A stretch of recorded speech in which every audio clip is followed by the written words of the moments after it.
things could hardly have gone better for Prime Minister Viktor Orban.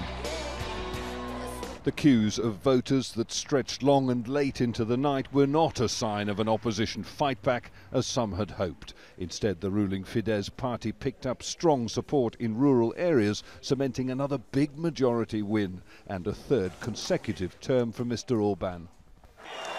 In the past, Orban has used his majority to alter the constitution, changing the electoral system to favour victory for Fidesz and curbing media freedoms. Some fear he wants to go further now, threatening the independence of the judiciary. And trouble is likely to beckon for those who've worked against him. He promised some kind of retaliation towards the opposition parties and especially NGOs.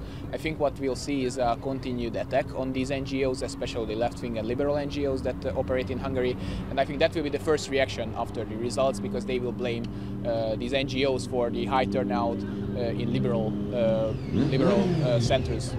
The balance of power in Parliament is largely unchanged, and many Hungarians will be bitterly disappointed.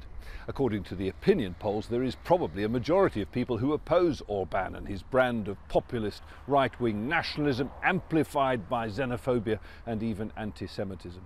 But their efforts to unite a divided opposition, to draw large numbers of people to the polls and to vote tactically have clearly failed.